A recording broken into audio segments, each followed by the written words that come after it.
Dito tayo dito sa pinapagawang bahay. Yan. Matagal pa. 2-story building. 120 square meter yung baba. Tapos another 120 sa taas.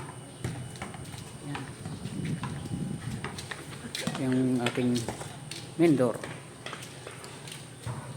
O sala.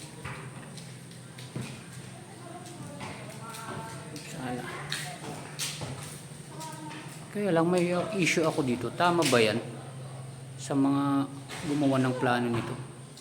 Ba't hindi magkatama yung beam at poste? Nakaganyan. Tapos yan. Matibay pa rin dyan ba? Sa mga nakakaalam dyan. Yung kusina. Exit door. Paakuan na dito sa aking malawak na farm.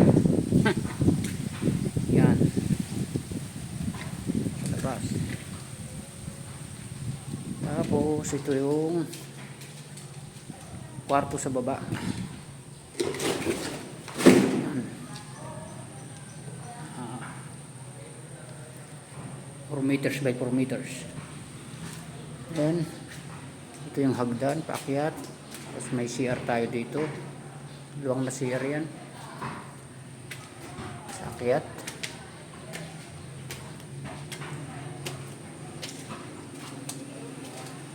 Yan.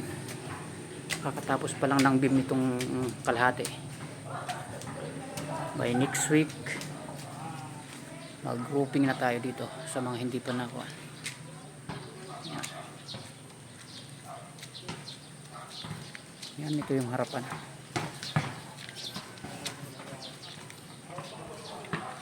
Ito yung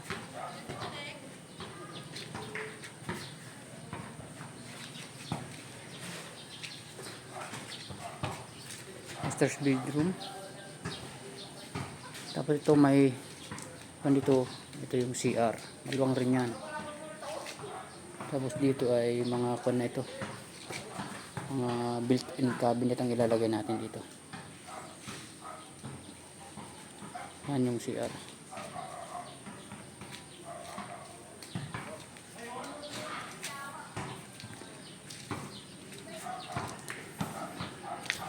Tapos dito yung harapan.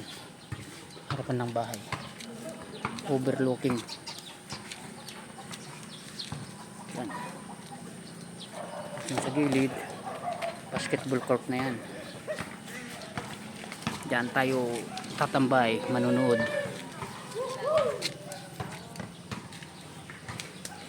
Ito pinaka-terrace nito, covered terrace. Tapos ito, may CR pa na isa dito sa taas. Ito. Yan.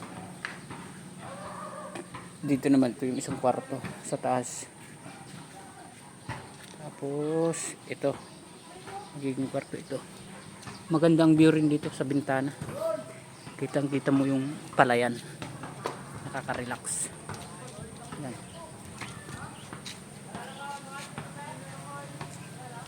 Itong kwan na.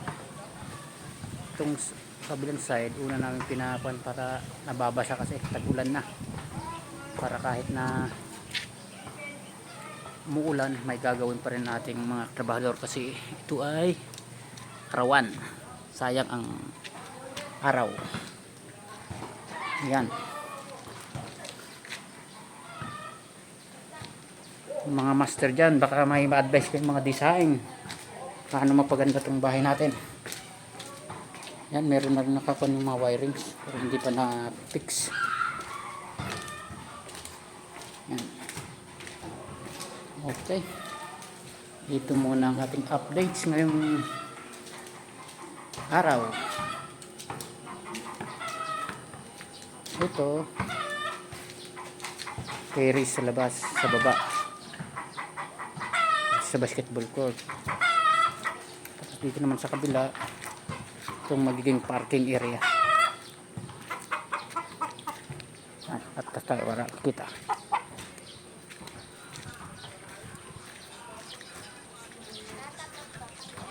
Yan, parking area. Yan yung terrace.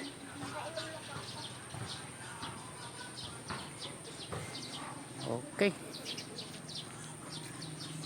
At syempre, yan si Tiktik. Ang pinakamatikas na manok dito sa amin.